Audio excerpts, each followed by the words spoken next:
রেলের সাফাই কর্মীরা কাজ বন্ধ রেখে বিক্ষোভে সামিল আসানসোল স্টেশনে। আসানসোল সাফাই কর্মীদের অভিযোগ, তাদের নিয়ম মেনে বেতন দিচ্ছে না ঠিকাদার সংস্থা।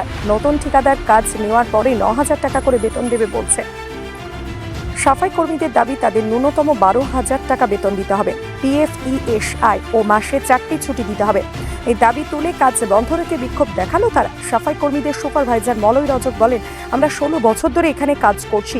শ্রমিক পোর্টাল অনুযায়ী আমাদের ওয়েজেস পাওয়ার কথা। ডিআরএম সাহেব এসে বলেছিলেন ন্যূনতম ১৫,০০০ টাকা বেতন হওয়া দরকার। নতুন ঠিকাদার সংস্থা এসে ৯,০০০ টাকা বেতন দেবে বলছে, তাই কাজ বন্ধ রয়েছে। দাবি অনুযায়ী ১২,০০০ টাকার বেতন দাবি করছেন বিক্ষোভকারী সাফাই কর্মীরা। অনেকদিন থেকে কাজ করছি, কিন্তু আমরা ঠিক রেট পাচ্ছি না। আমাদের কম হাজিরিতে কাজ করেছিল, আমাদের এখন নতুন কন্ট্রাক্টর এসেছে, ওরা আমাদেরকে বলছে যে ৯,০০০ টাকা দেবো, কিন্তু ৯,০০০ টাকা আমাদের হচ্ছে না। আর আমরা চাইছি ১২,০০০ টাকা PF-SI। আবার আমরা যদি লাইনে কাজ করি, ওদের আমাদের চোট ঘাট লেগে যায়, ওটাও আমাদেরকে দিতে হবে। আর আমাদের ছুটি চাই ৪টে। বিক্ষোভ হচ্ছে লেবারের পেমেন্ট।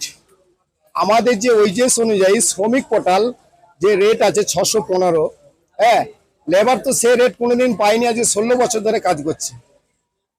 ১৬ বছর কাজ করার পরে সে লেবার আজকে দুসরা কন্ট্রাক্টর পেয়েছে। কন্ট্রাক্টর নিয়ে নিজেরা নিবে, কে কম রেট দিবে, কে মার খাচ্ছে লেবার মারছে। লেবার ৮,০০০, ৯,০০০, ১০,০০০ কি কারো সংসার চলে? সংসার চলে না। মিনিমাম আমরা ডিআরএম সাহেব এসেছিলেন, উনি বলেছিলেন যে ১৫,০০০ তোমাদের পেমেন্ট ওয়েজেস পাওয়া দরকার।